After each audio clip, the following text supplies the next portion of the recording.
Gente, isso aqui é Breaking News, acabou de sair. Eu tô trazendo em primeira mão pra vocês mais uma grande derrota do ministro Alexandre de Moraes. É uma imensa derrota. Fica então comigo que eu vou te explicar o que aconteceu e no final eu vou trazer pra você o significado político e histórico desse acontecimento que não vai te decepcionar. Eu garanto, você vai se surpreender. Bora então aqui direto pro vídeo que vale muito a pena ver. E aí você compara, por exemplo, com o Tarcísio. Qual é a visão dos americanos sobre o Tarcísio? Tá aqui. Coincidentemente, a mesma que a minha. É um bom governador, com várias características positivas, mas que não é uma pessoa forte, combativa e contra o sistema. Ele é o cara, e essa frase ecoou muito aqui nos Estados Unidos, que fala que o Alexandre de Moraes a gente não derrota, a gente se junta a ele. Ele é o cara que vê a China com simpatia, como se fosse um parceiro normal. A China, Bélgica, Estados Unidos é a mesma coisa, investidores internacionais. Uma pessoa que também é bem vista e que transita entre os globalistas, entre a elite global que o Trump abomina. Ora, o nosso movimento é um movimento antissistema. Tarcísio é um candidato do sistema. Se o Tarcísio, eu digo a vocês aqui, falo aqui no Paulo Figueiredo Show em primeira mão, se o Tarcísio for o candidato a presidente com o apoio do presidente Bolsonaro, eu vou tentar me lançar candidato a presidente. Para ganhar? Não, imagina, não tenho essa pretensão. Apenas para me colocar como o candidato antissistema. Deixe Tarcísio ser o candidato do sistema. Eu vou me colocar como candidato antissistema. Não tem problema nenhum em perder. Você não vai gostar de me ver nos debates? Como eu falei no início do programa. Pimenta vai estar presente em todos os debates. Quando o Tarcísio vai... Não, veja bem, nós temos que fazer tudo com muita moderação, com muita prudência. Comigo vai ser tiro, porrada e bomba. Não dá para alguém que permita que as instituições brasileiras sejam capturadas. Eu disse isso ao próprio Tarcísio. E essa é uma crítica ao caráter dele, pessoal? Não. É uma constatação de que ele é um candidato que não representa as ideias nacionais populistas antissistema no movimento no qual eu me insiro hoje. E que eu considero correto para os tempos de hoje. É o que eu acho que faz o mundo melhor. O mundo precisa de uma postura antissistema, porque o sistema se tornou tirânico.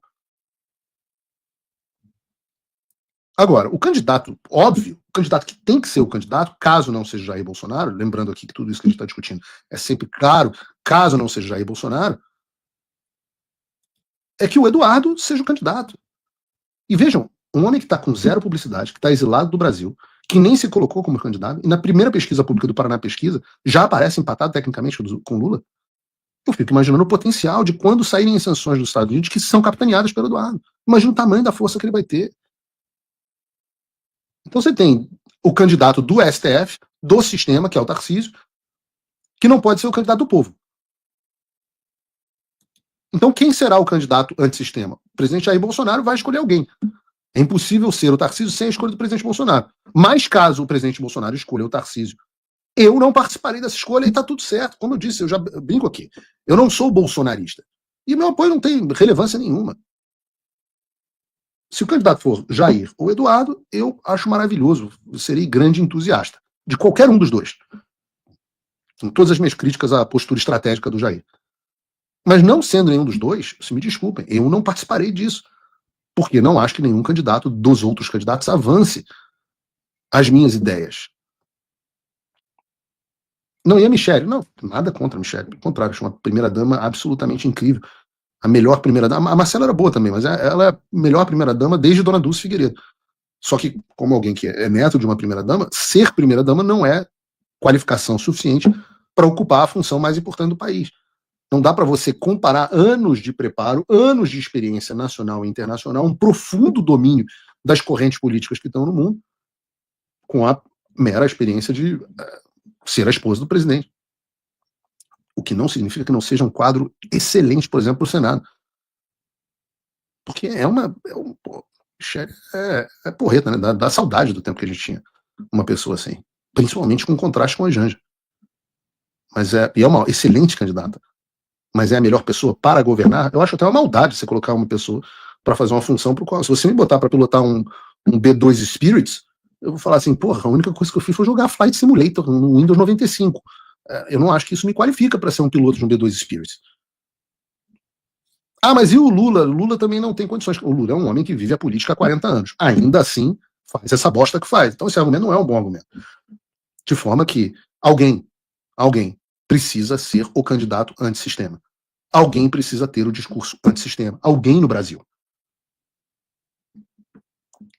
E eu não acho, eu acho que é uma loucura que esses acordos de bastidores estejam sendo feitos, e estão, acreditem em mim, sem a resistência necessária do próprio presidente Bolsonaro, que está acuado, permitindo Tarcísio como um candidato de consenso do sistema. Me desculpem, eu não vou ficar calado vendo um candidato do sistema. Não vou. Ah, mas Paulo, o que interessa a você? Eu falo, eu não tenho preocupação com o que interessa. Eu não quero ser presidente. Eu quero marcar uma posição. E eu acho que isso tem valor. Eu acho que todos nós temos que marcar a nossa posição. Não temos que aceitar de cabeça baixa que fulano de tal foi endossado para ser candidato. Não temos. Já vimos as péssimas escolhas que o presidente Bolsonaro fez no passado. Olhem quantas escolhas, quantos ungidos foram um desastre completo. Não vou nem entrar aqui nessa longa lista do programa. E o que eu posso dizer a vocês é, nos Estados Unidos, o candidato preferencial dos Estados Unidos, que são aqueles que estão tentando vir em nosso resgate, é Eduardo. Qual o peso que isso vai ter? Veremos. Eu toparia esse desafio, tá? Inclusive já tive algumas conversas com meu pai nesse sentido e ele nunca me desautorizou. Inclusive meu nome deve vir em pesquisas futuras, né, do Paraná. Acho que até encomendada pelo próprio Partido Liberal. Vamos ver como é que vai sair isso, porque já teve uma da Genial Quest que se adiantou e mostrou lá, né, a chamada de uma das matérias da imprensa. Todos ganham de Lula, exceto Eduardo. Então, assim, a Michelle, o Tarcísio, o Ratinho, o Zema, todo mundo, menos Eduardo. Aí eu falei, para quem sabe ter leitura de cenário, vi que isso daí é algo positivo para mim, né? Saindo das sanções e eu podendo me candidatar, significa que Jair Bolsonaro não está preso. Consegue compreender que uma coisa vai puxando a outra? Então, na minha visão, o cenário que eu coloco é de Moraes sancionado, os outros ministros da corte acalmando ele, e a gente tendo uma possibilidade do Jair Bolsonaro sair candidato em 2026. Ele mesmo passou por um processo de amadurecimento muito forte quando sentou na cadeira da presidência, etc. Eu acho que ele conseguiria ter muito mais até inteligência emocional, melhoria da comunicação, parar com aqueles quebra-queixos todos os dias saindo para ir para o trabalho. Enfim, muita coisa que ele percebeu, que ele percebe agora, né, que ele saiu da presidência, que estavam erradas, né, foram condutas que ele mesmo faz uma avaliação, uma reflexão e coloca a mão na cabeça para dizer que ele mudaria no futuro. O Trump é a mesma coisa. O Trump falou isso nem um mês antes da eleição, numa entrevista para o Tucker Carlson, que ele fica lá mais de uma hora com o Tucker, e ele chega a falar isso, né, dizendo que no primeiro mandato ele não estava preparado, mas que agora ele estaria. Vejam só, né, ele com 73 anos de idade, presidente da maior potência econômica e militar do mundo, dizendo que não estava preparado. Enquanto que no Brasil, quantos querem ser, né, candidatos a presidente? Mas, enfim, então, Moraes sancionado significa dizer que há uma chance grande do Bolsonaro sair candidato, e essa chance, né, acaba me dando a tranquilidade e o conforto de retornar para o Brasil sem que eu seja mais uma vítima do regime ditatorial brasileiro. E aí eu poderia me candidatar ao Senado. Esse, para mim, seria o cenário ideal. Mas, se os caminhos da vida, porque nem sempre o que a gente planeja a gente consegue alcançar, né, nos levarem a momentos a caminhos diferentes, e ele me apoiar, certamente eu sairia candidato, sim. A gente nunca, antes do Bolsonaro, a gente nunca viu diminuição de imposto. Eu, particularmente, não me recordo quando no Brasil a gente teve um presidente que reduziu imposto. A primeira vez que aconteceu isso foi quando chegou o Jair Bolsonaro e ele chancelou o Paulo Guedes, né, aquele negócio porteira fechada, uniu o Ministério do Planejamento com Fazenda, super-ministro da Economia, e aí veio uma visão liberal, onde as pessoas que não têm noção das teorias que circulam, né, de keynesianas, de Mises, de Hayek, etc., elas começaram a atender muito até para o lado quase anarcocapitalista. Aquele negócio, tem que privatizar tudo. Mas se privatizar tudo, você pode cair na mão de um Jorge Soros. A nossa diferença com o Lula é que o Lula quer um Estado grande, gigantesco, para ele poder se perpetuar no poder. É o desenho que ele faz. Agora, o nosso lado, a gente não quer um Estado gigantesco, igual o Lula prega, a gente quer algo menor, mas não a inexistência do Estado. Então, o que é importante no nosso discurso? É a gente ter uma intelectualidade para construir um projeto de país onde seja definido o que é o Estado mínimo. Né? O próprio Milton Friedman tem um vídeo dele em que ele fala o seguinte: olha, o Estado serve para regulamentar a propriedade privada. E aí ele começa a citar como exemplo o seguinte: todo mundo sabe, quando eu coloco uma cerca em volta da minha casa, que essa daqui é a minha casa, é meu território, tá, é minha propriedade, isso daí é fácil de dizer. Mas e um avião que passa aqui na minha cabeça? Aqui em cima, a quantos metros para cima eu posso exigir o meu direito de propriedade? Será que eu posso exigir desse avião que acabou de passar aqui por cima da minha cabeça um pedágio dele? Ou será que isso já foge da minha propriedade? Então, esses são os debates que eu acredito que têm que ser aprofundados na direita e virar aquela primeira página de euforia que ocorreu em 2018 com a eleição do Bolsonaro, quando ele foi eleito sem nenhuma estrutura embaixo dele. Porque se você for analisar, todos os partidos têm um projeto de nação. PCdoB, PT, etc. Muito em virtude da fundação dos seus partidos. Né? Perseu Abramo, era o que o PL deveria fazer, e até onde eu sei, isso está embrionário, está por conta muito do senador Rogério Marinho, para definir o que a gente quer enquanto país na modalidade, no tema energia, no tema infraestrutura, no tema relações internacionais. A gente tem que estar preparado porque a expectativa de poder agora é real. A gente pode talvez entrar numa próxima eleição e chegar a ter de novo a presidência. E aí, o que você vai fazer? Porque quando você entra na vida de presidente, acabou, você não vai ter mais tempo de parar para estudar teorias, ver o que é, o que não é. Você tem que estar com tudo pronto. Então, nesse aspecto, eu tenho olhado muito de perto o J.D. Vance. Por quê? Porque o vice-presidente dos Estados Unidos, ele está se declarando e se mostrando como um pós-liberal. E aí eu quero ver com profundidade o que é esse pós-liberalismo. Onde é que fica essa questão de Estado mínimo? Né? Porque, no final das contas, todos os países utilizam de protecionismo. Né? As próprias tarifas do Trump são um reflexo disso. Outras privatizações que a Espanha não deixou ocorrer, também por conta disso. Quando o Macron senta o pau no Brasil, né, ele tem muito medo do nosso produto agrícola entrar lá. Por que eles vão pregar liberalismo para nós, para o vinho francês entrar aqui, e quando a nossa soja vai entrar lá, ele quer falar de tarifa, de imposto de importação? Então, acho que esse é um debate que a gente tem que ter e chegou o momento. Né? Já não dá mais para você chegar à presidência sem ter esse tipo de bagagem. E eu finalizo achando muito interessante o próprio movimento que o Jair Bolsonaro tem feito. Que ele está muito mais maduro hoje em dia. Poxa, ele sentou com o Aldo Rebelo. Eu estou comparando o Aldo Rebelo com o Bob Kennedy. É aquele cara que sempre foi de esquerda, né? Mas que você, quando começa a pensar num projeto de país, você vê algo positivo ali. Ou alguém vai discordar que ele é um nacionalista e que seria uma excelente pessoa para proteger a Amazônia, para falar de recursos naturais, bem conectado inclusive com as Forças Armadas.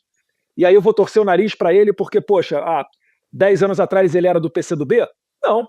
Eu assinei a frente parlamentar do deputado do PCdoB, Márcio Gerri, frente parlamentar para exploração do petróleo na foz do Rio Amazonas, né?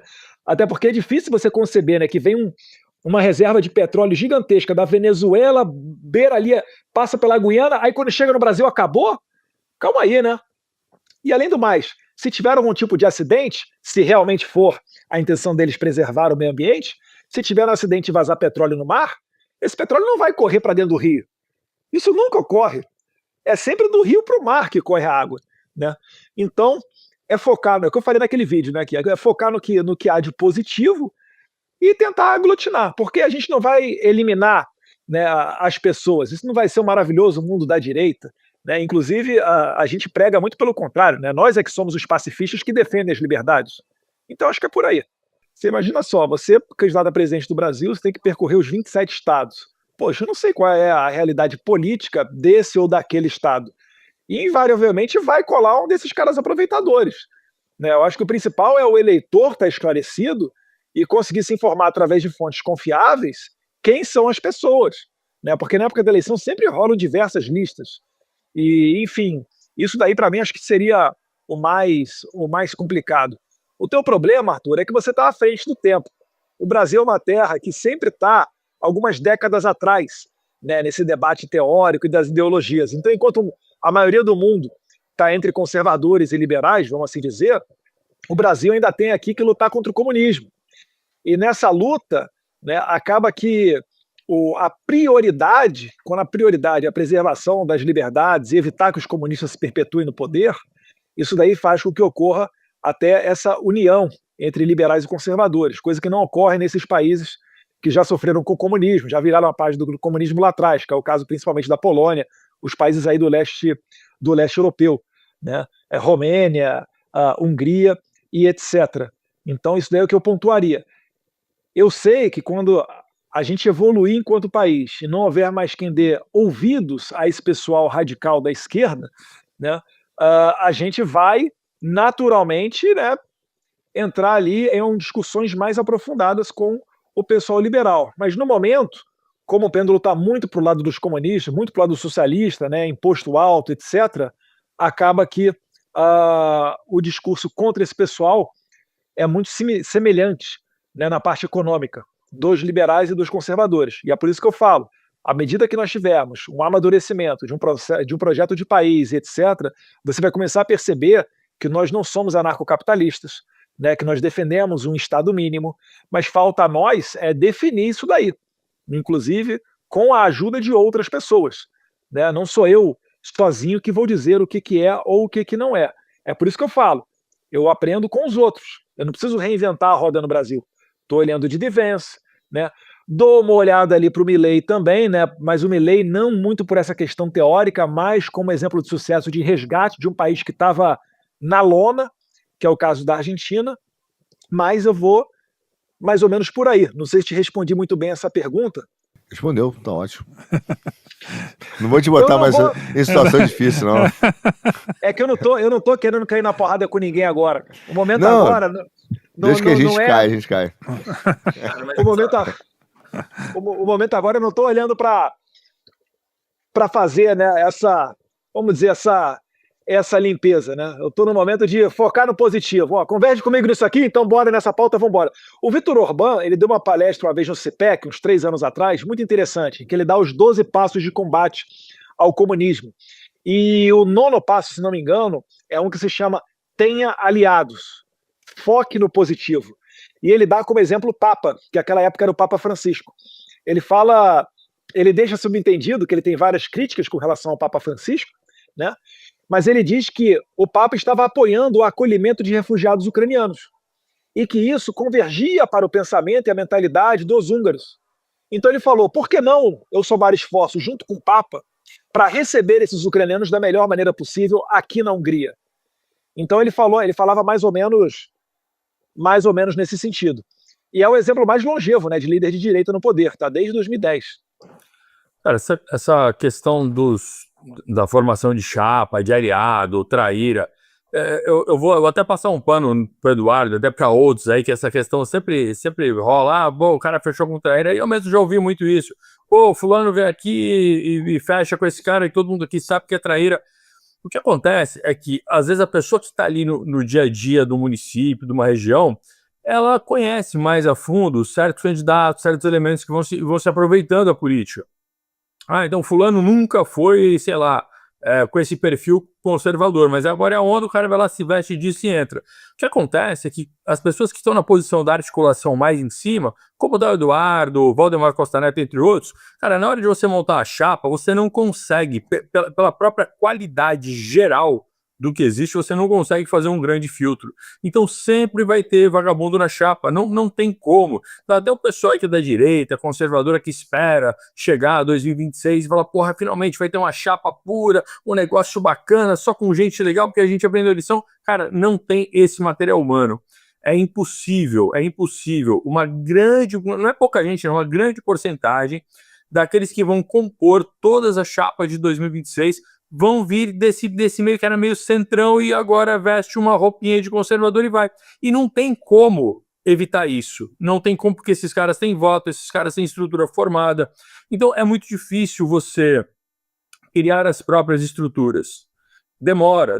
Você criar as tuas estruturas políticas, o teu sistema político é uma coisa mais demorada. E esses caras conseguem fazer isso porque eles já vêm construído antes. Então, a gente chega numa região para montar a chapa e já tem os caras ali meio que prontos, negociando com o bolo meio pronto, e você vai lá e fala, caramba, puta, eu preciso montar a chapa aqui. O cara já tá com a farinha, já tá com o fermento, eu preciso botar o sabor. Ou eu boto o sabor e levo aqui no empate, ou seja, monto uma chapa mais ou menos, mas a gente consegue voto e entra, ou eu vou falar o quê?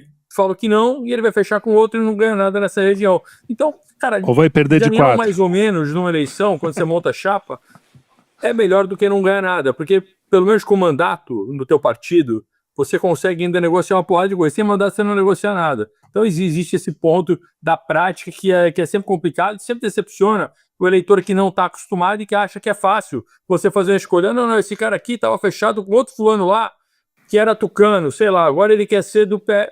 Cara, não dá para fazer esse filtro todo. É muito difícil. Isso é uma briga até... transição. É uma briga até da esquerda, né? A esquerda reclama da mesma coisa, porque é justamente isso. O centrão vai para lá e para cá e as pessoas...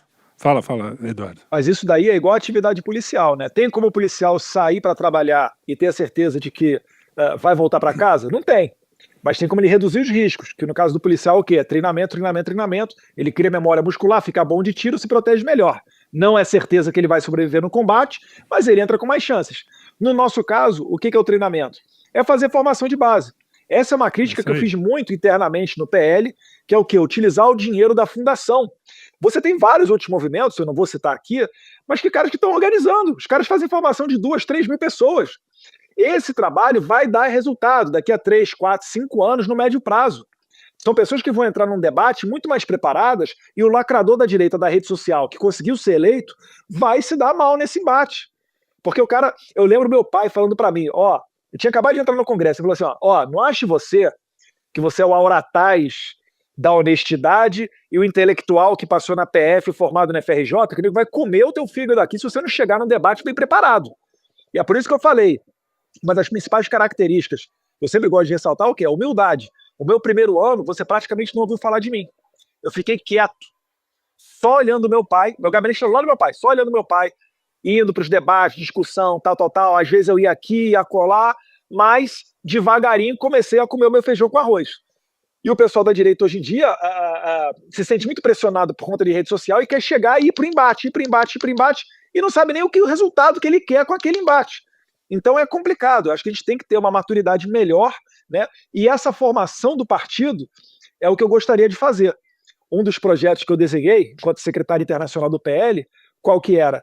Era de fazer 2 eventos por mês, em estados diferentes do Brasil, e um fora do Brasil. Nesses eventos, por exemplo, eu ia chamar um deputado argentino para falar sobre economia argentina num evento desses.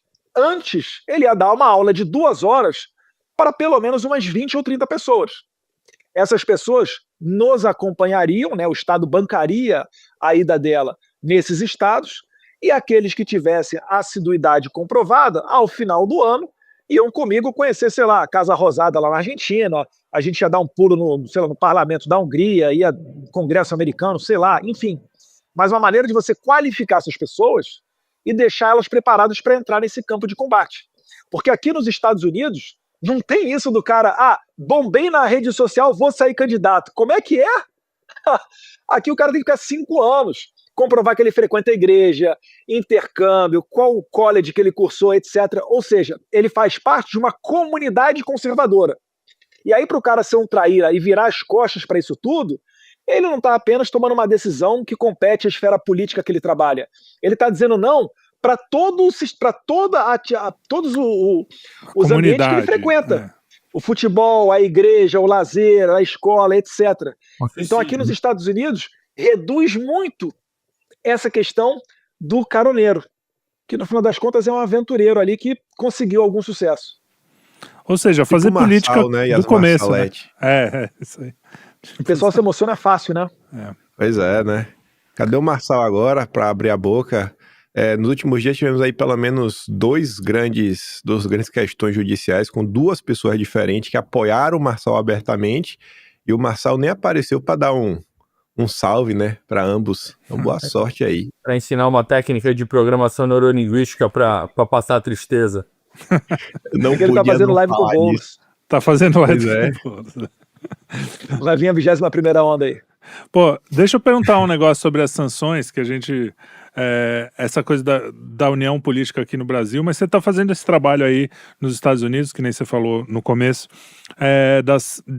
esse trabalho de bastidor mesmo, né, de conversar com os políticos aí, de fazer, e muitas vezes aqui o pessoal não vê, né, porque é bastidor, afinal de contas, e aí o pessoal fala, tá passeando lá, e aí muita gente tem falado que assim, não, essa coisa das sanções aí é interesse das Big Techs, porque elas é que estão interessadas em fazer isso, que é engraçado, né, porque esse negócio vem de muito tempo e as Big Techs muitas vezes até se beneficiaram dessa censura e dessa, né, e agora estão tendo problema, mas na verdade o trabalho que a gente quer que você faça, que você parece estar fazendo, é justamente falar assim, não, mas é uma questão da liberdade de expressão, porque a Big Tech não está querendo liberdade de expressão, a gente viu isso na pandemia, eles querem o poder dele. Você acha que essa narrativa de que as Big Tech sozinhas estão pressionando e você só está aí passeando, como é que você responde a essa narrativa deles? Eu dei sorte por conta da arrogância deles, né? A arrogância deles nunca enxergou que eu estava fazendo alguma coisa produtiva aqui nos Estados Unidos. Então era o Bananinha, era o covarde, era o fujão, pô, deixa esse moleque lá, filho do presidente, e tal. Fritador Eles de acordaram hambúrguer. Eles acordaram depois que o Rubio falou que estava analisando e tinha grandes chances de sancionar o Alexandre de Moraes. Aí é que eles começaram a correr atrás do prejuízo. E como foi pouco tempo, eles não conseguiram, né, definir uma estratégia de narrativa. Então, se você ligasse na Globo News, estava a Catanhede falando lá, não, ele é insignificante, tal. Por outro lado, estava o PGR abrindo um inquérito contra mim. Eu falei, calma aí, ou eu sou insignificante, não faço nada, ou eu sou um risco à democracia e o PGR está abrindo um inquérito para me dar 12 anos de cadeia, que é o que eles estão pedindo lá, que eu fui envolvido agora acusado do crime de abolição violenta do Estado Democrático de Direito. Eu estou entrando nesse inquérito do golpe aí agora. Se der mole, vou entrar no processo. Núcleo 7, 8, 9 ou 10, sei lá. Vamos ver o que o Deus do Olimpo vai decidir.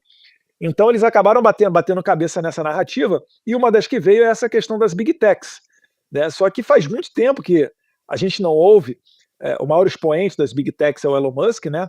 Dele falar com relação ao Brasil. É claro, tem Big Tech que vai interessar essa pauta, como por exemplo a Rumble e a Truth Social, que não entraram no mercado brasileiro, e tem outras Big Techs que vão ser contra, talvez para garantir uma reserva de mercado para eles. Então eu não vejo um consenso entre as Big Techs, mas eu tenho certeza que eles estão muito preocupados porque a coisa está indo longe demais, né? O julgamento do artigo 19 do Marco Civil da Internet, a gente viu lá o CEO do Google dizendo que está preocupado, né, talvez até com a possibilidade de encerrar algumas operações no Brasil, porque vai ficar muito difícil de poder controlar o discurso de todo mundo. E vão começar a tomar multas, e, enfim, isso daí vai ser igual o Citibank quando começou a tomar ação trabalhista, teve que fechar as portas no Brasil. Então, existe uma preocupação, com certeza vai ter Big Tech que vai apoiar, que não vai apoiar, mas eu posso te falar, não colou. Eles estão tentando me desmerecer porque viram que o meu nome foi alçado, né, foi jogado muito para cima com essa questão toda. Eles não se deram conta no começo que se surgir uma pessoa capaz de dar uma sancionada no Moraes, dar uma punição no Moraes, essa pessoa já vai ser amada pelo público, né? Uma prova disso é o jeito como o Bolsonaro chega aí pelos estados e Moraes não anda, não consegue sair de casa sem segurança e indo para evento controlado. Então, eu acho que é mais ou menos por aí. E a gente tem uma expectativa de que essa sanção saia. Quando ela vai sair, a gente não sabe, né? A rotina da Casa Branca é algo muito instável, né? A gente sabe que a todo momento isso muda, mas, como diz até o Paulo Figueiredo, né? O ultrassom da grávida tá bonito, tá de 39 semanas, pode nascer na 40ª, na 41ª, na 42ª, até na 43ª tem bebê que nasce, mas a gente continua trabalhando aqui para que ele nasça, né? A gente já tem o aval de todas as altas autoridades envolvidas no caso, National Security Council, a State Department, o jurídico da Casa Branca, etc. Então, existe uma ordem executiva pronta para o Trump assinar. Quando ele vai assinar? Não sei. Isso vai depender do momento político, isso vai depender de outras variáveis que aí não estão debaixo da minha gerência. E aí a gente vai ver quando é que vai acontecer. Mas eu tenho muita esperança de que vai acontecer, Deus quiser, em breve, né? Mas não consigo cravar uma data nem falar quando. Mas é engraçado, porque isso, eu não sei, eu imagino que isso deve passar pela cabeça do Trump, né? Essas similaridades. Ele teve tentativa de assassinato, teve essa lawfare pra cima dele, a mesma coisa que seu pai. Agora o Miguel Uribe lá também tá em estado crítico até agora, ninguém sabe se ele vai sobreviver. Teve um monte de casos parecidos. O Trump consegue contar com detalhes a facada do meu pai. Pergunte ao Mário Frias, que estava junto no jantar lá, ano passado, lá no Mar-a-Lago. Ele parou a mesa e começou a contar como é que foi a facada do meu pai para mais 2 casais que estavam na mesa com a gente. Então, assim, a gente espera que isso conte também, né? Kim, vai lá, você que falou, faz tempo que você não fala. Não, tô aqui ouvindo aqui, pensando o que perguntar, que não seja também, assim, tão dissociado desse tema. Mas você falando aí da própria questão da presidência, assim, falando aí de essa última fala aí, eu não quero colocar em nenhum tipo de saia justa, que eu tô aqui pensando, mas seria falar o seguinte, eu vejo muitas vezes a militância, ela se questiona sobre muitas coisas, ela tem aquela tendência do se a Globo está de um lado, eu estou do outro. E aí eu pergunto você que acompanha a política há muito tempo, conhece os políticos brasileiros, não é estranho que todos os governadores democráticos, todos, sem exceção, e tem até esse termo, né, governadores democráticos, são aceitos e desejados pela imprensa, inclusive pelo mercado financeiro, sabe? Por quê? Por que esses caras são tão desejados? Não tem algo meio errado acontecendo, enquanto Bolsonaro tá aí, sendo atacado por todas essas pessoas, de todos os ângulos diferentes, e, enfim, né, nos últimos dias vem até crescendo nas redes sociais críticas a parlamentares, principalmente parlamentares que têm muito engajamento, gostam de lacrar, mas, sei lá, não comentaram nada sobre, assim, tudo que teve relacionado a você, da capa da Veja, as movimentações lá fora, ao discurso que você fez, a outros desdobramentos, você como possível candidato, não abre a boca sobre isso, eles também mal abrem a boca para falar do julgamento, mas posta ali um videozinho, 2, 3 palavras e não, né? Enfim, como é que você enxerga isso tudo aí, né? O que é que você falaria para a militância? Desconfiem de quem o consórcio e o mercado financeiro andam elogiando demais ou... Né? Não, talvez eles mudaram. Eu desconfiaria, né? Eu acho que quando você entra na vida pública, você tem que botar o interesse público em primeiro lugar, né? E não desse ou daquele segmento. Ainda mais quando você assume certas posições, né? Mas com relação a parlamentares, pessoas que foram eleitas na aba do Bolsonaro, elas não se pronunciarem sobre determinados casos, eu acho que isso daí acaba aos poucos, é verdade, mas as pessoas acabam vendo. Eu fiz acho que um vídeo só ou 2 falando sobre isso, né? Só para alertar, para dizer, ó, vocês estão vendo, né, o que eu estou vendo, né? O principal pauta que a gente está tendo, a tábua de salvação, para que a gente possa ter um país minimamente democrático, está vindo dessa questão de sancionar sanção aqui dos Estados Unidos. Você imagina só ver a notícia que é o seguinte, o Trump abre a boca e o Trump fala, eu não vou sancionar o Alexandre de Moraes. Meu amigo, saia de baixo. Aí vai ser artigo 19 do Marco Civil da Internet, vai ser encabrestar de vez mesmo a presidência do Senado e da Câmara, enfim, vai ser o terror, porque ele vai ficar mais à vontade ainda. Então, esse trabalho que a gente está fazendo aqui, eu não sei se todos os deputados de direita têm noção, mas é um trabalho que é pertinente até a própria existência dele enquanto deputado, né? Eles deveriam estar apoiando mais do que tudo. Eu recebo muito apoio? É verdade, muito apoio. Mas eu procuro não ligar muito quando não vê apoio, sabe? A gente faz as coisas porque a gente sabe que é o certo. A gente não faz as coisas esperando reconhecimento de ninguém. O que dá tristeza é que o caminho poderia ser muito mais rápido e muito mais suave. Acaba sendo mais tortuoso, mais trabalhoso, mais estressante, mas eu vou fazer o quê, né? Isso aí tá fora do meu controle. E só uma pergunta, também sem tentar colocar numa saia justa demais. O PL deveria ser né? O PL.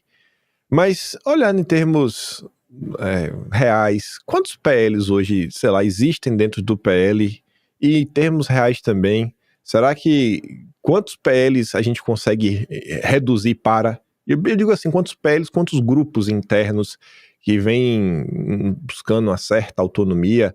Será que a gente não pode migrar um caminho, sei lá, só 2 grupos diferentes, né? Que, beleza, vida que segue, como era para ser, só um grupo mais ligado ao centrão, um grupo mais ligado à direita, né? Como está hoje a direita no Brasil, né? Quantos grupos Quão dentro dos grupos que fragmentado. na verdade devia ser, talvez, né, um grande grupo, pelo menos pensando em Isso termos de daí isso daí não vai acontecer nesse momento, Kim, porque as pessoas que pensam diferente do Bolsonaro, que acham que ele é uma página virada, etc., elas ainda não têm um conforto para dizer isso abertamente e serem eleitas. Elas sabem que elas precisam de Bolsonaro para sua eleição. Então, o que pode ocorrer é uma torcida para que o Bolsonaro esteja fora do jogo, para que isso abra caminho para essa, entre aspas, nova direita. Mas, assim, eu acho que cada vez mais você vai depurando. A cada eleição você dá uma depurada. Muito estresse na rede social vai acabando também abrindo os olhos de muita gente, né? Mas eu posso te dizer com clareza, né? O PL é um partido totalmente heterogêneo. E não é só bolsonaristas contra o que o pessoal fala na internet, né? De PL raiz. Tem várias outras ideias ali dentro. Aí vai ter gente que vai falar, Eduardo, mas é bom que isso é democracia, pluralidade de ideias. Gente, partido político não nasceu para ter pluralidade de ideia, não. Partido político nasceu para ter uma constituição, né? Um plano definido, né, daquilo que eles pretendem para o país. Se você concorda, está dentro. Se você não concorda, está fora, né? Olha aí a importância de você ter bem definido essas pautas que a gente está falando. Porque, é democrático. Tá, então vamos botar o cara do PSOL dentro do PL? É claro que você não vai concordar com isso, né? Então, eu acho que é mais ou menos por aí.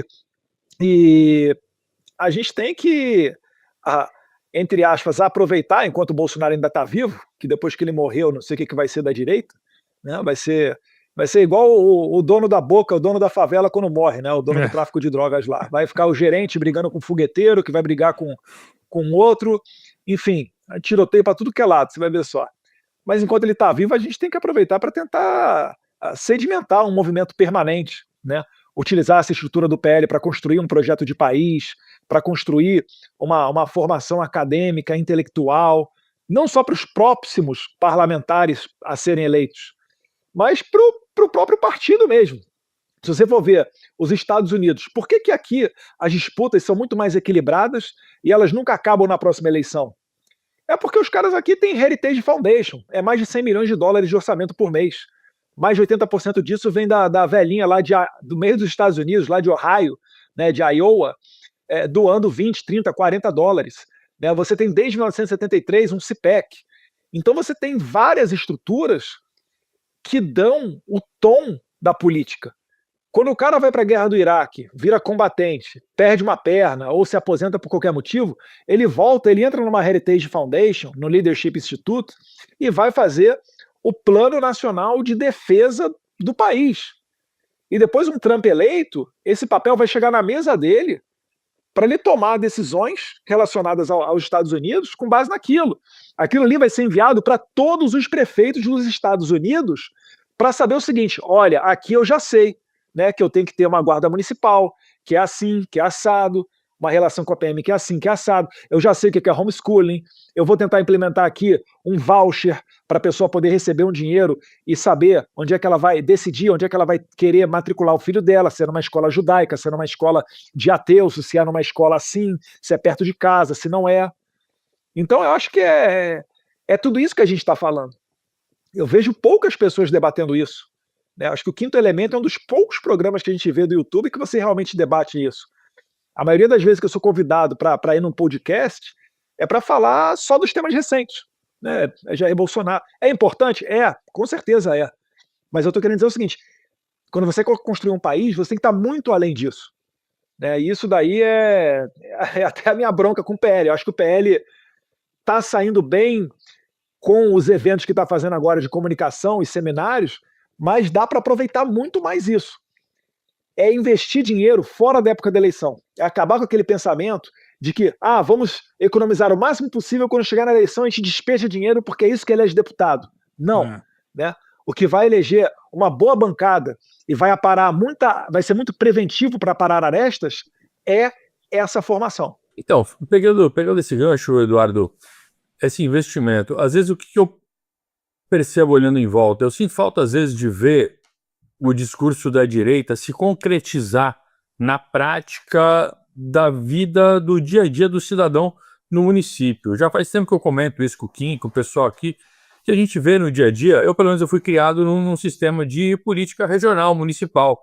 E a gente sempre vê que, no final das contas, o voto do vereador, por mais que o cara possa ter uma preferência, eu sou mais conservador, sou mais liberal, sou mais de esquerda, mais de direita, no final das contas, o que define o voto de vereador e prefeito é muito mais uma questão prática, ligada ali ao que está rolando no município. A ideologia, ela fica para depois. Eu já trabalhei com parlamentares de esquerda, de centro, e a gente vê que quando você está lá dentro, você nem escuta falar de ideologia. Os caras estão trabalhando e falando, caramba, eu preciso agradar aquele grupinho ali, porque ali vai ter uns votos. Ali eu preciso fazer aquilo para aquela população, porque dali vai render mais tantos votos. E a ideologia não rola essa discussão na prática do dia a dia. Às vezes eu sinto falta de ver essa movimentação por parte do que a gente chama hoje de direita. Claro que até pegando um paralelo do que o Olavo falava, que a direita, o que a gente chama de direita é, na verdade, um grupo muito heterogêneo de pessoas que se movem por oposição àquilo que a esquerda faz. Então a esquerda se coloca como política e a direita ela acaba sendo antipolítica, porque ela só se mexe para ser contra a política da esquerda. Se tiver tudo bem, o pessoal fala, puta, quero pegar minhas ondas, tô aqui ocupado cuidando da minha família, meu trabalho, pagando meus boletos, eu não quero me meter com política, eu quero que o Estado não me atrapalhe, independente do tamanho que ele tenha. E aí, quando o negócio começa a degringolar demais, o pessoal se levanta e fala, porra, agora tá difícil, precisamos fazer alguma coisa. Só que quando o pessoal se levanta para fazer alguma coisa, é porque o trem já saiu muito do trilho. E aí, para colocar de volta, fica muito complicado. Beleza, esse é o ponto que a gente tá. E aí a gente tem um grupo heterogêneo, mistura liberal, conservador, monarquista, tradicionalista, evangélico, cara, você vai ter de tudo nesse ambiente. Ok, eu acho que dentro de um partido como o PL ou outros que venham a existir, sempre vai ter um pouco dessa mistura, dessa pluralidade. Tá, no final das contas, o que vai definir é o voto dentro do município. Muitas pessoas falam, poxa, por que a gente não consegue, sei lá, ter o Senado fazendo uma pressão muito grande? Pô, porque muitas vezes o voto do senador, o voto do deputado, ele não está linkado a uma política concreta do município, que é aquela história de eleger vereador pra caramba. Você vem em qualquer cidade, cara, todo vereador é ligado a algum deputado.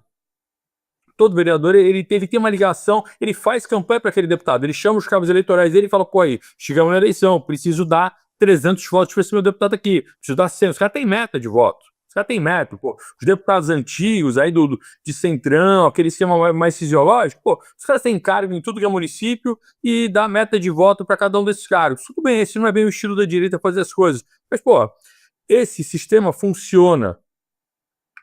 E eu sinto falta do pessoal da direita avançar para esse campo um pouco e tomar o espaço fisiológico, não para ser fisiológico, mas para realizar aquilo que deseja. Porque se você também não tem o poder na mão, esse micropoder que está ali na trama da sociedade, também não dá para fazer nada. Então meio que os deputados da direita, às vezes eles não metem medo de verdade no sistema, porque ele não está mexendo onde dói naquele prefeito, que é o orçamento do município. Agora, uma cidade com 15 vereadores, pô, junto os deputados da direita, que são famosos, tem voto pra caramba. Cara, você consegue ter 4 vereadores numa cidade ali, pô, você mexe no orçamento do município, você mexe onde dói naquele prefeito. Então, às vezes eu sinto falta dessa ligação ainda. E entendo que ela poderia ser criada, sim, a partir da fundação do PL, de fazer um investimento voltado e bem direcionado para essa política. Claro que isso é difícil pra caramba, eu sei que é complicado de fazer, mas se não começar, também nunca conclui. Sim. Qual é a dificuldade do PL, enquanto partido, organizar dessa maneira para que o deputado, o senador, eles consigam ter uma ligação mais direta, mais orgânica e mais funcional com essa letra miúda do município? para o cidadão sentir? Onde é que embarrera o negócio? Cara, acho que embarrera no próprio preconceito do deputado, cara. Se você parar para ver, os deputados da direita, basicamente é fruto de rede social. O pessoal normalmente não tem grandes recursos, né, mas na rede social dando opinião ele acaba sendo eleito, e quando ele é eleito com esse voto de opinião, pode olhar, por exemplo, o meu caso, ou o caso de várias... Pensa num deputado que é bom de rede social. Eu tenho certeza, se você olhar o mapa de votação territorial dele, é tudo espalhado. Enquanto que esses deputados que você descreveu, que sempre foi a tradição do centro, o cara, fala-se até, né, ele é o cara daquele curral eleitoral, é o cara do litoral norte, é o cara do noroeste, é o cara da Baixada Santista. E aí ele gira todas as emendas parlamentares dele para aquela região. Eu te falo, eu fui eleito com base no meu pai, né, em 2014 eu tive 82 mil votos, depois estourei em 2018, e eu me dei conta disso. E eu comecei a fazer essa transição. Eu falei, beleza, já tenho voto de opinião e vou continuar cultivando esse voto, através dos meus discursos, né, apresentação de projeto de lei, comissões, audiências públicas, etc. Mas, por outro lado, eu enxerguei exatamente isso, Herbert. E o que eu comecei a fazer, e que o meu pai também fazia muito pouco no passado, quando ele era deputado federal, era explorar essa questão das emendas. E a gente já conseguiu eleger deputados fazendo o quê? Fazendo a destinação da emenda e colocando na conta de alguém. Então, por exemplo, eu ia lá em São José do Rio Preto, você fazia uma destinação de emendas parlamentares para o hospital de base, né, ou agora para a Santa Casa, ou para a Santa Casa de Franca, enfim. Eu sempre estava preocupado em pegar uma pessoa daquela região para me dar o braço e ir comigo visitar o hospital, falar com o coronel da PM, comandante da área, etc., aparecer na rede social com aquela pessoa. E eu sou um dos raros casos em que eu dou moral e marco outras pessoas na minha rede social. Porque quando você marca o cara pequenininho, né, por vezes isso faz baixar o engajamento do Instagram. Então nem todo mundo marca. E também isso daí é dividir capital político. Né? Tem gente que gosta só para si, para inflar o próprio ego. Mas enfim, eu comecei a fazer esse movimento e eu acho que todos os deputados tinham que ter clareza para fazer isso. Agora, o bicho do deputado é complicado, porque se ele acha que ele está eleito no voto de opinião, ele acha que acabou o problema. Ele não enxerga o jogo assim, poxa, cara, tem que tomar esse território, porque se eu não for ali naquela localidade, alguém da esquerda vai chegar e vai mentir para aquele cara. Vai falar que vai resolver o problema dele do saneamento básico, vai ganhar o voto daquele cara, ou vai dar um tijolo. Quem nunca reclamou disso, né? Pô, o cara chega na época de eleição, ele troca ali o voto dele por um churrasco. A gente tem que entrar lá e conversar com essa pessoa, né?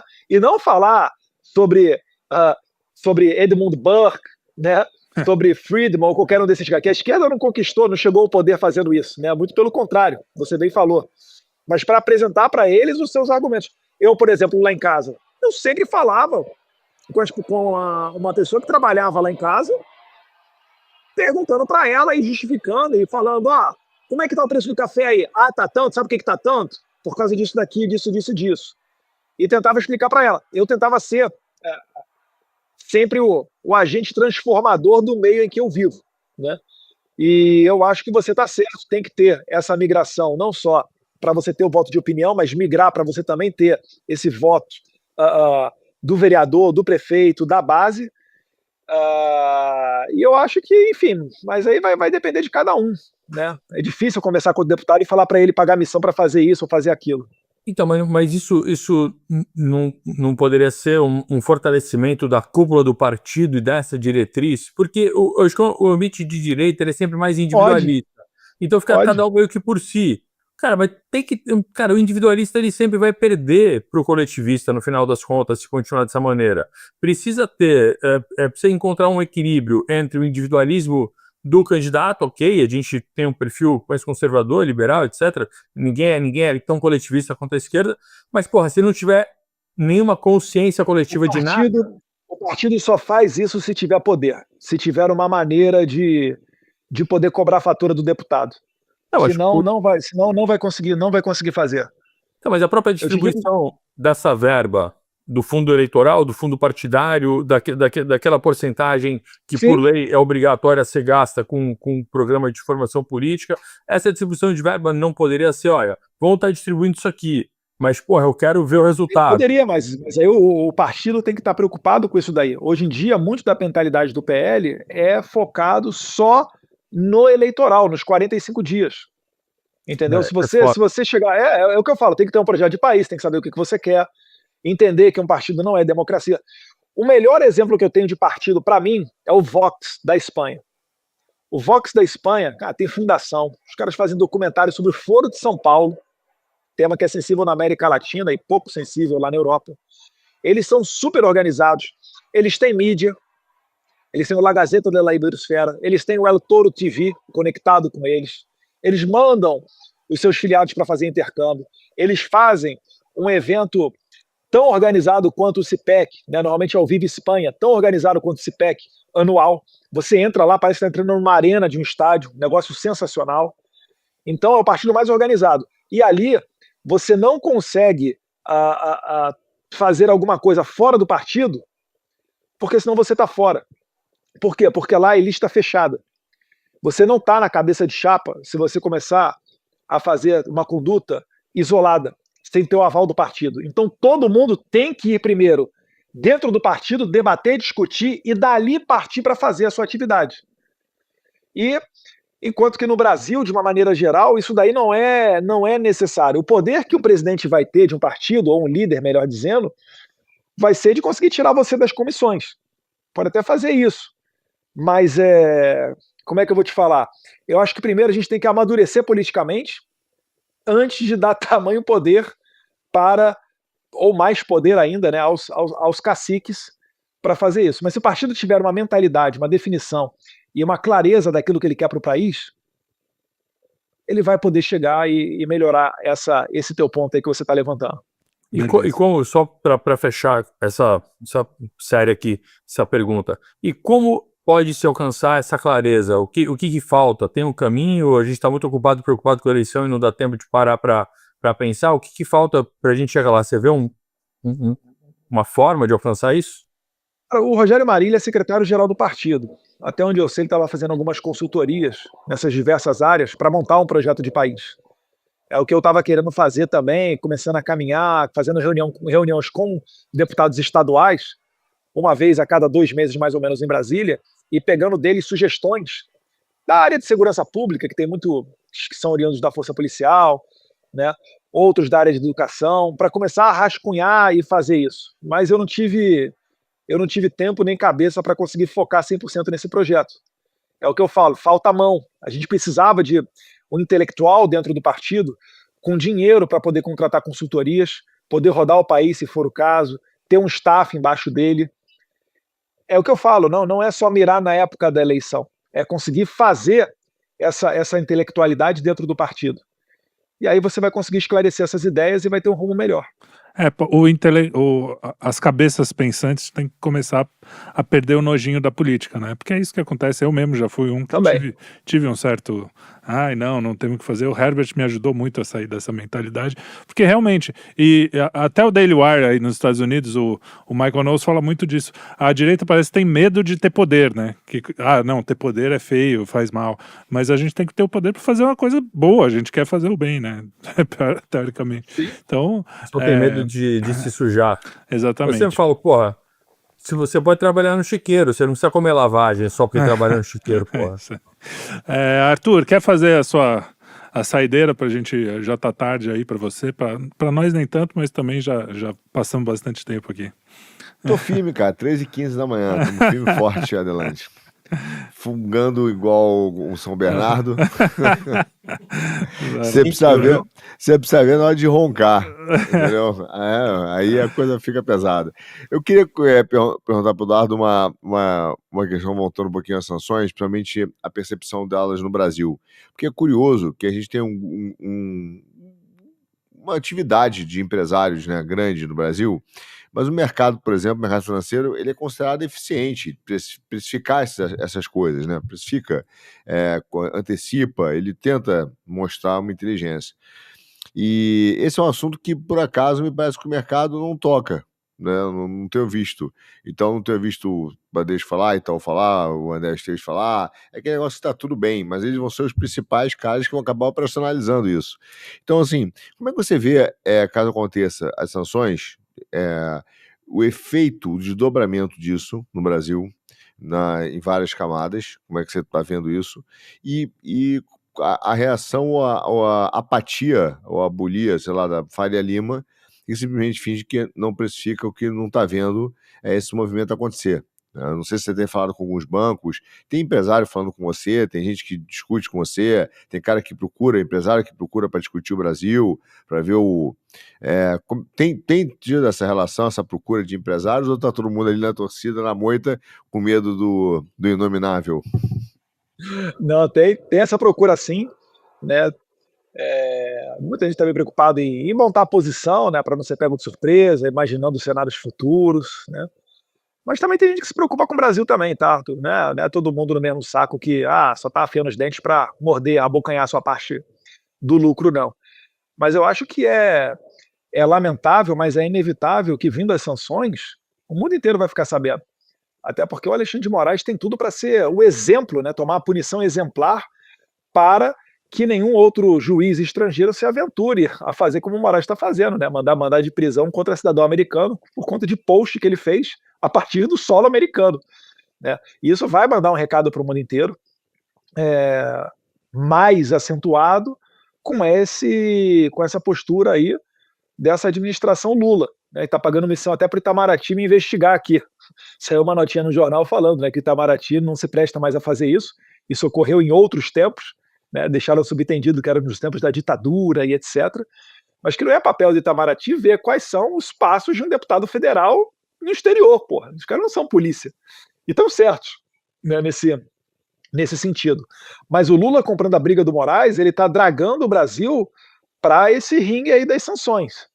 Eu não vejo o Trump sancionando o Brasil inteiro por conta do Alexandre de Moraes. A gente sempre trabalha para sanções individuais, mas é inegável que isso aí manda um recado para o mundo inteiro, para dizer pelo menos, olha só, os juízes desse país aqui realmente é uma república de banana. Olha só o que os caras estão fazendo, né? E não deram conta de solucionar internamente no Brasil o problema. Você acha que está um local seguro ou um local inseguro para você botar o seu dinheirinho? É claro que isso daí vai gerar insegurança jurídica. Isso daí vai afastar investimento. Agora, não é nenhuma novidade para o Brasil, né? Vocês podem falar até melhor do que eu. A recorde de fuga, né, de saída de remessas de dinheiros do Brasil para o exterior. Todo mundo está fazendo, inclusive esse pessoal do mercado financeiro faz isso, né, são sofisticados para fazer isso, porque sabe que aqui no Brasil não compensa muitas das vezes você investir em determinado negócio, né? Então acho que é mais ou menos por aí, mas é um remédio amargo, mas necessário.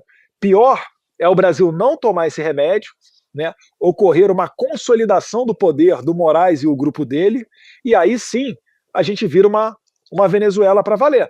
E aí, para curar desse câncer, aí vai ser muito mais complicado. Olha aí a Venezuela como é que tá.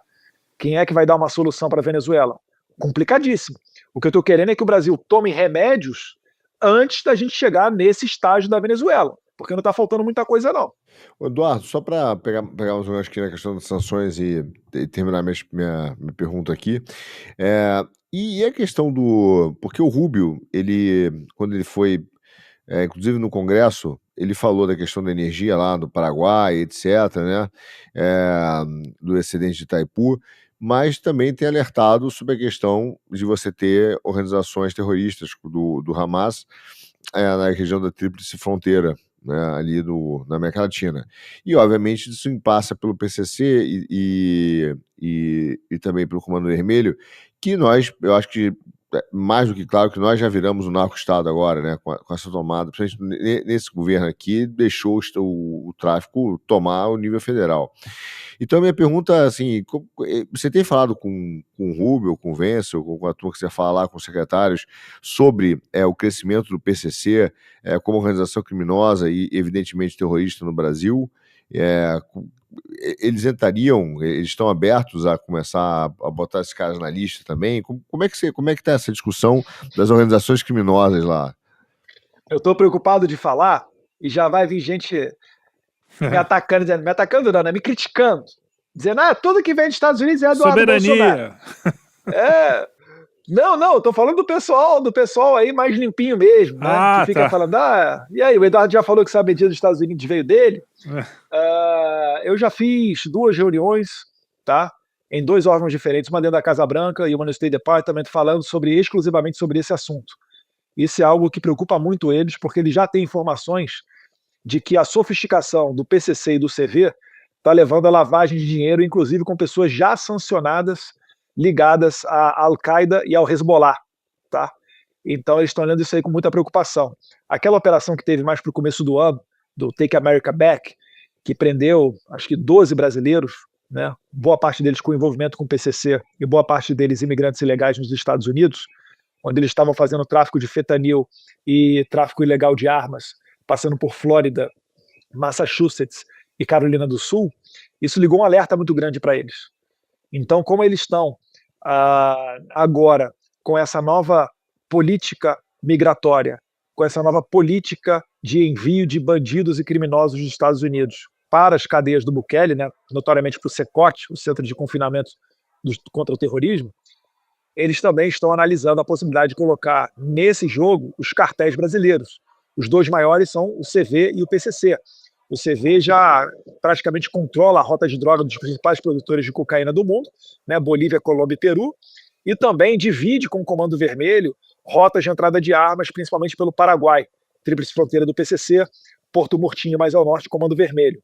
Então eles estão de olho nisso, porque eles sabem que no Brasil não tem como você muito esperar justiça, né? O que há hoje em dia é o retorno daqueles diálogos cabulosos. E eles não querem que isso daí chegue por lá. Então, uma maneira que eles teriam para brecar o avanço desses grupos é fazendo sanções. Porque eles não vão pegar só o traficante lá da ponta que está segurando o fuzil. Eles vão pegar o cara que lava dinheiro, o cara que é mais sofisticado, aquele cara que nem sempre bota a cara, aparece na televisão, às vezes não é nem procurado pela polícia. Então, eu acho que vai mais ou menos por aí.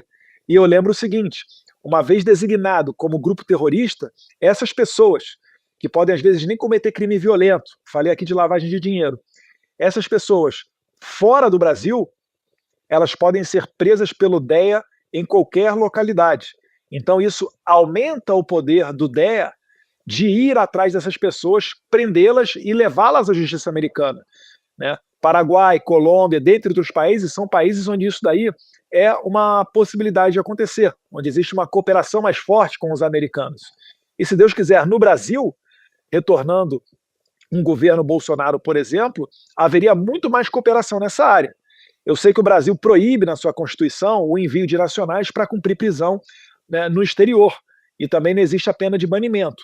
Mas, pegando um estrangeiro da Al-Qaeda, do Hezbollah ou do Hamas, procurado pelos Estados Unidos, a gente pode sim mandar para que eles depois mandem lá para a prisão do Bukele em El Salvador, se for o caso. Muito bem. Alguém quer falar mais alguma coisa? Última chance, hein? Kim? Só Herbert?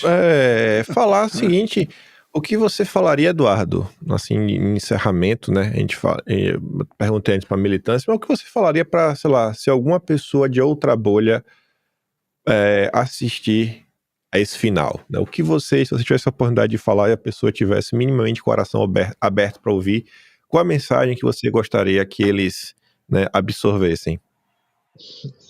Se ela tivesse com as armas baixadas, eu falaria que eu não sou esse bicho de 7 cabeças, que muitas vezes a imprensa tenta pintar, né, de uma pessoa agressiva. Sou uma pessoa que só quer o bem do país, e certamente aqueles que querem também o bem do país são convidados a colaborar, a debater, a levar o nosso país para um rumo melhor. Eu acho que, principalmente na base, a gente tem que ter a liberdade de expressão para a gente poder trocar essa ideia. E eu acho que esse é o momento que o Brasil precisa, né? Um momento de virada de página, um momento de união. É muito daquilo que aconteceu aqui nos Estados Unidos. Falei do exemplo do Bob Kennedy, mas existem vários outros aí dentro do governo, para que a gente possa caminhar junto e melhorar enquanto nação, né? Não ficar focando só na treta, no conflito, naquilo que diverge, mas seguir o conselho do Viktor Orbán, de focar naquilo que converge, né, de ter aliados. Eu acho que vai mais ou menos por aí.